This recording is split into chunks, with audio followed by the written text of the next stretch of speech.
घरात 18 विश्व दारिद्र्य आणि शिक्षणासाठी अनुकूल परिस्थिती नसतानाही दोघा युवकांनी चक्क स्मशानभूमीत अभ्यास करून आपलं ध्येय गाठलंय। एक शिक्षक बनला तर दुसरा वकील होतोय।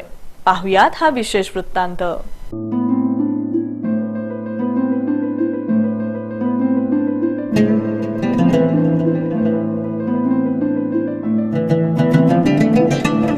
त्या दोघांच्याही घरात 18 विश्व दारिद्र्य, बसायलाही जागा नाही, मात्र शिकायच्या तीव्र इच्छेनं त्यांना शिक्षणाकडे आकर्षित केलं।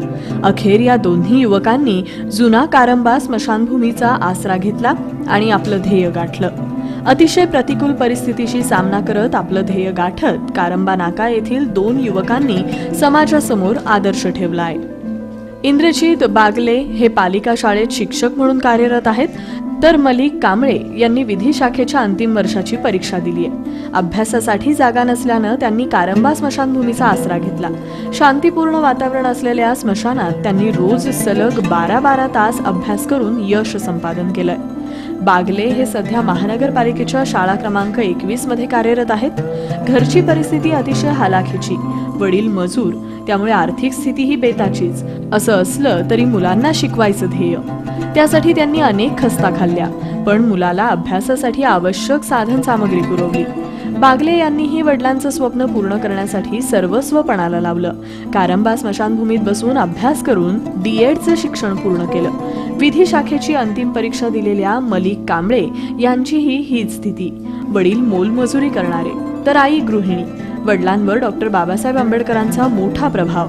आपला मुलगा शिकला पाहिजे यासाठी त्यांची धडपड।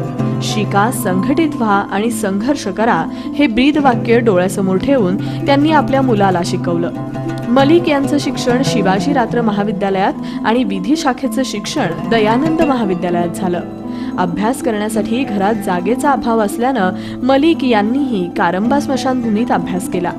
पहिल्या 2 वर्षात चांगले गुण मिळवलेल्या मलिक यांनी यंदा विधी शाखेच्या अंतिम वर्षाची परीक्षा दिली आहे।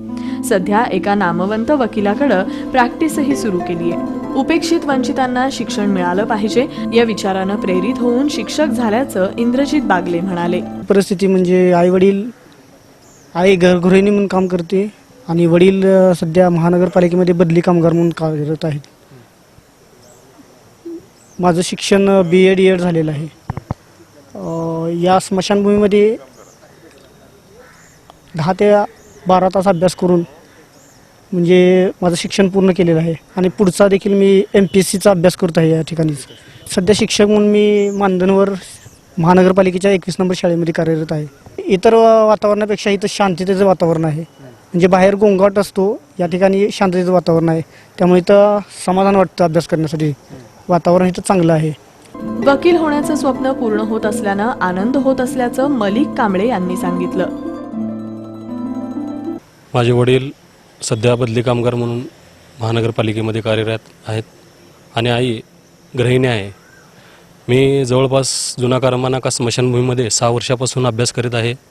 माझं BCom या ठिकाणीच कंप्लीट झालेलं आहे 2014 साली आणि आत्ता नुकतीच मी विधी शाखेची 3य वर्षाची परीक्षा दिलेली आहे आणि त्यामध्ये सुद्धा मी इथे अभ्यास करून चांगलं मार्क मिळवेन असा माझा विश्वास आहे। मी जवळजवळ 12 ते 14 तास इथं अभ्यास करतो, फक्त जेवायला घरी जातो आणि संध्याकाळी 10-12 वाजेपर्यंत इथेच असतो। प्राथमिक शिक्षण doctor Babasaheb Ambedkar night high school आणि junior college Chhatrapati Shivaji night कॉलेजमध्ये झालेलं आहे। या दोन्ही युवकांनी आपापल्या जिद्द चिकाटीनं स्मशानातील राखेच्या साक्षीनं अभ्यास करून स्वतःच्या करिअरला सुवर्ण झळाळी दिली आहे। ध्येयवादी युवकांचा आढावा घेतला होता आमचे प्रतिनिधी दीपक सोमा आणि कॅमेरामन सचिन पवार यांनी।